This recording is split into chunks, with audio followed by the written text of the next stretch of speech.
جناب سردار علی شاہ صاحب، جناب محمد احمد شاہ صاحب، مجلس صدارت کے ارکان، خواتین و حضرات، دیکھیے میں 3 مفروضے آپ کے سامنے پیش کرتا ہوں. نتیجے ہیں جو میں نے عکس کیے ہیں، آپ مفروضے کہیں، دعوے کہیں، جو جی چاہے کہیں. یہ اردو کی شناخت کے بارے میں ہے. تو پہلا تو یہ ہے کہ اردو کا ایک سنسکرٹک فیز تھا، یعنی وہ ایسی زبان تھی جو ہندو مسلمان سب سمجھتے تھے، بولتے تھے نارتھ انڈیا میں. اس کے بعد میں مثنوی قدم راؤ اسی زمانے کی ہے. اس کے بعد میں یہ 18ویں صدی میں ختم ہوتا ہے. تو اب یہ جو ختم ہوتا نہیں ہے، ختم کیا جاتا ہے، اس کے کرنے والے لوگ ہیں. شاہ حاتم ان میں سے ہیں، ناسخ ہیں، وغیرہ وغیرہ. تو شاہ حاتم نے ایک جگہ لکھا، انہوں نے لکھا زبان ہر دیار کہ آن را بھاکا گوین موقوف کردہ، یعنی میں نے اس کو، ان الفاظ کو روک دیا ہے جو بھاکا یا بھاشا جنہیں کہا جاتا ہے. یہ سنسکرت کے الفاظ تھے اور عوام کے ہندوستان کے الفاظ تھے. یہ ہندوؤں سے زیادہ وابستہ تھے. تو اب ہوتا یہ ہے کہ اردو کی ایک شناخت جو ہے وہ ایلیٹسٹ ہو جاتی ہے، اشرافیہ ہو جاتی ہے، جس میں لوگوں کو نکالا جاتا ہے. جیسے وہ کتاب، اردو کی آخری کتاب، اس میں ہے نا، اسلام کا ایک دائرہ ہے، اس میں سے اب پہلے داخل کرتے تھے، اب لوگوں کو نکالتے ہیں. تو اردو کا بھی یہی ہوا. اب اس کے اندر انشاءاللہ خان انشاء کی کتاب ہے دریا لطافت کے آخر میں انہوں نے پنجابی نکال دیے کہ جی وہ تو شین کاف درست نہیں ہے، ہندو نکال دیے، اور 12 کے سید بھی نکال دیے کہ وہ تو گاؤں کے ہیں. اچھا، آخر میں چھوڑا کون؟ شاہ جہان آباد کے چند لوگ جو بادشاہ کی یعنی کورٹ کے ساتھ تھے، ان کو چھوڑا. تو یہ لوگوں کو نکالنے کے لیے. اور دوسری شناخت اردو کی جو بنتی ہے، اسلام کے ساتھ بنتی ہے. اردو مسلمانوں کی زبان وغیرہ، اس کے اندر کافی چیزیں تھیں. اس کے اندر یہ مثلاً یہ کہ ایک یعنی اس کے اندر پڑھائی جانے لگی، مدارس میں پڑھائی جانے لگی. اس کے اندر چھوٹی چھوٹی کتابیں بننے لگیں جو اسلام، علماء کا خیال تھا کہ جی مسلمانوں نے چونکہ اسلام کو چھوڑ دیا اس لیے زوال آیا ہے، تو ان کو وہ کتابیں ہندی میں، یعنی اردو کو اس زمانے میں ہندی ہی کہتے تھے، بہرحال اس زبان میں دیں. اور پنجابی میں بھی ہیں 55 تو میں نے دیکھی ہیں. اس کے علاوہ پشتو میں بھی ہیں، بلوچی میں بھی ہیں، وغیرہ وغیرہ. تو ایک تو یہ زبان، مناظرے کی زبان بھی بنی، مرثیے کی زبان بھی بنی، حمد کی بنی، نعت کی بنی، وغیرہ وغیرہ. تو اب یہ جو 2 شناختیں، ان کو یاد رکھیے کہ کیا ہوا. تیسری چیز جو میں عرض کرنا چاہتا ہوں وہ یہ ہے کہ یہ جو ایکسکلوژنری ہے، یعنی لوگوں کو نکالنا، اس کے اندر صرف ہندو اور نان اردو سپیکرز نہیں تھے. وہ لوگ جن کی زبان اردو نہیں ہے، مادری زبان اردو نہیں، اس میں پنجابی بھی تھے، پشتون بھی تھے، بنگالی بھی تھے، سندھی بھی تھے. یہ سب لوگ تھے اس لنگوسٹک پیورزم کے، یعنی لنگوسٹک پیورزم، ہم صحیح اردو بولتے ہیں اور کوئی تو ہمیں کلچر میں پاس ہی نہیں آتا. یہ ان سب نے کیا. کیوں؟ کیا یہ امپیریلسٹ جذبہ تھا کہ ہم ڈومینیٹ کریں گے، ہمارا غلبہ ہوگا، یا یہ ایک اشرافیہ تھی جس کے پاس اب طاقت نہیں ہے، اپنی کمزوری کی وجہ سے اپنے ڈیفنس میں وہ یہ پیش کر رہے ہیں؟ طاقت تو نہیں ہے نا، زمینیں بھی چھن رہی ہیں، اور نوکریاں ووکریاں کچھ ہیں ضرور، وہ بھی صرف یو پی میں ہیں، پنجاب میں، باقی ہر جگہ نہیں ہے. لیکن یہ ہے کہ ہمارا سماجی غلبہ تو رہے، ہے تو سپیریئر. تو یہ کیا ہے؟ یعنی یہ ایک سوال ہے جو میں نے بھی دیا ہے، اس کا جواب وغیرہ. پاکستان میں پھر کیسے استعمال ہوا؟ یہ بھی انگریزوں کے وقت میں واپس جائیے. ڈومینز آف پاور ہوتی ہیں، عملداریاں طاقت کی، جس کے اندر حکومت خود ہوتی ہے، نوکریاں ہوتی ہیں، ایجوکیشن ہوتا ہے، پرنٹنگ ہوتا ہے، سینما ہوتا ہے، ٹیلی ویژن ہوتا ہے، سب. انگریزوں نے اردو کو انگریزوں نے خاص طور پہ سپورٹ کیا. اس میں کوئی شک نہیں ہے اور ہونا نہیں چاہیے. میں اس کی طرف بعد میں آتا ہوں. اچھا خیر، اب ایک چیز ہوتی ہے ایلیٹ کلوجر، یعنی ہر اشرافیہ جو ہے وہ اپنے آپ کو بند کرنے کی کوشش کرتی ہے تاکہ دوسرے لوگ وہاں تک نہ پہنچ سکیں. اردو اشرافیہ کا اوپر ایک اشرافیہ انگریزی والی تھی، وہ تو اپنے آپ کو بند رکھتی تھی کہ بھئی انگریزی بغیر پیسے کے، بغیر طاقت کے حاصل نہیں ہوتی. اردو والے کیا کرتے؟ انہوں نے تلفظ اور اس طرح کی چیزوں کو لے کے ان کو ایسا فیٹش بنایا کہ بھئی اگر آپ کا شین کاف درست نہیں ہے تو اس کا مطلب آپ اس میجک سرکل سے باہر ہیں. انہوں نے اس طرح کیا. لیکن اس سے پاکستان میں ہوا کیا؟ ہوا یہ کہ یہ جو ڈومینز آف پاور میں تھے، جس کے میں ابھی عرض کروں گا اس کے بارے میں، پاکستان میں آ کے یہ زبان بنگالی کو اور سندھی کو اور پشتو کو اور تمام زبانوں کو اپنا حصہ نہ دینے کے لیے استعمال ہوئی. یعنی اب بھی دیکھیے اردو، ایک منٹ، اردو یعنی قومی زبان ہے. 6 زبانیں کیوں نہیں قومی زبان ہیں؟ کبھی نہیں ہے، آج تک نہیں ہے. بنگالی کو جو بنایا گیا تھا 1956 میں، 55 میں مانا تھا، 56 میں بنایا تھا، تو ان کو پیرٹی دے کے، یعنی یہ سیاسی طور پہ ہمارے برابر ہیں، ان کے ووٹ کاٹ کے ان کو بنایا گیا تھا. اور فائدہ کوئی نہیں ہوا اس کے ان کو بنانے سے، کیونکہ اکنامک جو یعنی فرق تھا وہ تو رہا. اقتصادی طور پہ تو وہ پھر بھی غریب رہے. ان کا جھوٹ تو پھر بھی استعمال یہاں ہوتا تھا. ان کو کالا کہا جاتا تھا، ان کو چھوٹا کہا جاتا تھا، ان کو بنگو کہا جاتا تھا، ان کو بنگالی حکارت سے کہا. وہ تو سب اپنی جگہ رہا، فائدہ نہیں ہوا. اچھا، اب میں انگریزوں کی طرف آتا ہوں، کیونکہ عام طور پہ خیال یہ ہے کہ انگریزوں نے مسلمانوں کے ساتھ، ان کی زبان کے ساتھ بہت برا کیا. ایسا نہیں ہے. ان کو حکومت کرنی تھی. حکومت کرنے کے لیے جو حربہ جی ہوتا تھا استعمال کرتے تھے، اور تمام حاکم یہی کرتے ہیں. ایسا نہیں تھا کہ صرف انہوں نے یوں کیا. سندھ میں انہوں نے سندھی کو پروموٹ کیا، بنگال میں بنگالی کو پروموٹ کیا، اور سندھ میں مسلمانوں کی لپی میں، مسلمانوں کی اسکرپٹ میں، رسم الخط میں انہوں نے سندھی کو پروموٹ کیا. ایلس رپورٹ کہتی ہے، میں تو یہاں بیٹھ کے کام کر چکا ہوں. ایک ہندو سندھی بھی تھی جو خدا بدی اسکرپٹ کے اندر تھی، اس کو ختم کر دیا، کیونکہ انہوں نے کہا کہ نوکری تو ملے گی اس والی سندھی میں، دوسری سندھی پڑھنی ہے پڑھو. بیوقوف تو نہیں تھے، یہ تو نہیں کسی کو مارا ان کا، پڑھتے ہو تو پڑھو.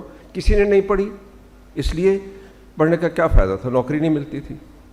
تو انگریزوں نے 1854 کا ایک آرڈر ہے میرے پاس یہاں پہ، یہاں لکھا ہوا ہے کہ 10 فروری 1854 نارتھ ویسٹرن پروونسز، جس کو بعد میں یو پی کہتے تھے، a person seeking government employment should be able to read ordinary Shikista handwriting as the Urdu papers presented in the courts were in this, to translate from English to Urdu, to write a clear, good, quick Shikista hand وغیرہ. یعنی اس کو اردو لکھنا ضروری ہے، ورنہ نوکری نہیں مل سکتی. کون سی نوکری؟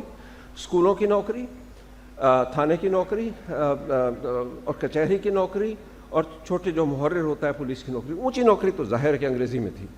یہ یو پی کا آرڈر ہے. پنجاب میں یہی کچھ ہوا، پنجاب میں بھی یہی ہوا. ہاں، یہ آپ کہہ سکتے ہیں کہ مدھیہ پردیش میں وہاں پہ انگریزوں نے ہندی کو پروموٹ کیا، کیونکہ ان کا یہ تو کام نہیں تھا نا کہ کون سی زبان کو پروموٹ کرنا، ان کا کام تو حکومت کرنا تھا. ان کو پنجاب میں اور یو پی میں اس میں آسانی لگی. اس کی وجوہات ہیں جو بعد میں بتاؤں گا. اب آپ آتے ہیں کہ جو ہم اکثر کہتے ہیں، ہماری کتابوں میں لکھا ہوتا ہے کہ جی ہندی اردو تنازع، ہندو متعصب تھے وغیرہ. صحیح نہیں ہے. اس کو 2 طرح سے دیکھا جا سکتا ہے. ایک تو یہ ہے کہ وہی بات کہ ایک اشرافیہ ہے جو اس وقت خوف زدہ ہے کہ 14% ہم ہیں اور میجورٹی جو ہے وہ 86% ہے، وہ تو ہمارے اوپر حکومت کرے گی. ایک تو یہ ہے، تو ڈر کے یہ ایکٹ کر رہے ہیں. دوسری طرف یہ ہے کہ وہ جو ہندو اس وقت چاہتے تھے کہ ہندی آئے ہندی اسکرپٹ میں، وہ decolonisation of the mind کر رہے تھے. یعنی وہ ایک غلبے کو ہٹا رہے تھے، اور یہی ہوتا ہے ڈی کالونائزیشن کا مطلب. یعنی اپنے نقطہ نظر سے وہ decolonisation of the mind کر رہے تھے. ہمارے یہاں لوگوں نے کتاب لکھی ہے، فرمان فتح پوری نے بھی لکھی، ہندی اردو تنازع میں صرف مسلمانوں کو نقطہ نظر پیش کیا ہے، جو غلط ہے. اکثر اس کے اوپر بہت شور اٹھا تھا. سید تو خیر آخری دموں پہ تھے، اور لوگوں نے کیا تھا کہ سر اینتھنی میکڈونلڈ نے 1900 میں کس طرح اجازت دے دی کہ ہندی میں لکھا جائے. بھائی اس کی میں نے پیپرز پڑھے ہیں، آکسفورڈ میں پڑھے ہوئے ان کے اپنے پیپرز. انہوں نے یہ لکھا ہے کہ 3 سال تک ہندو مجھے پٹیشن دیتے رہے کہ میری یہاں جو ہم خط لکھتے ہیں کم از کم اس کا جواب جس زبان میں ہو اس میں دیا جائے. حکومت نے اس کی اجازت دے دی. اب اس سے ہوا کیا؟ مسلمانوں کو کیا مسئلہ پڑا؟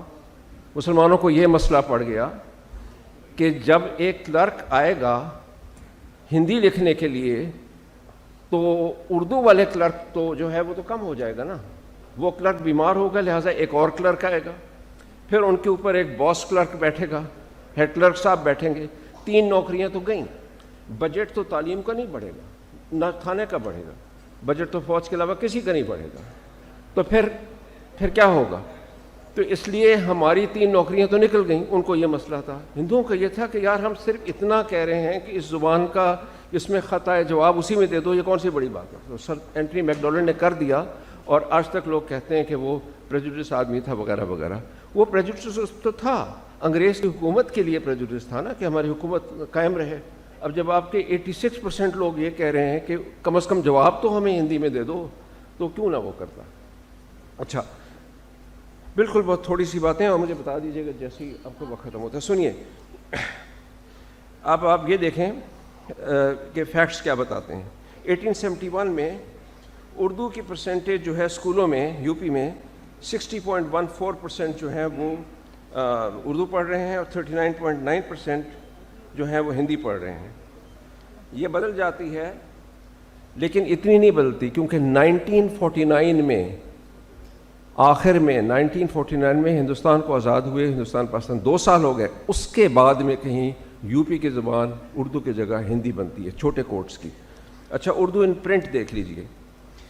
اب 1872 میں 85.9% جو ہیں اردو کے اندر تمام چیزیں پرنٹ ہو رہی ہیں، جیسے مونوگراف ہیں، کتابیں ہیں، پیمفلٹ ہیں وغیرہ وغیرہ، اور ہندی میں 14.1%.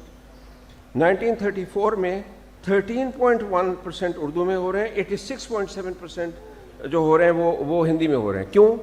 یہ پرائیویٹ لوگوں کے ہاتھ میں ہے. پرنٹنگ ہے نا، وہ پرائیویٹ لوگوں کے ہاتھ میں ہے. تو وہاں تو نوکریاں مل سکتی ہیں، تو مل گئیں.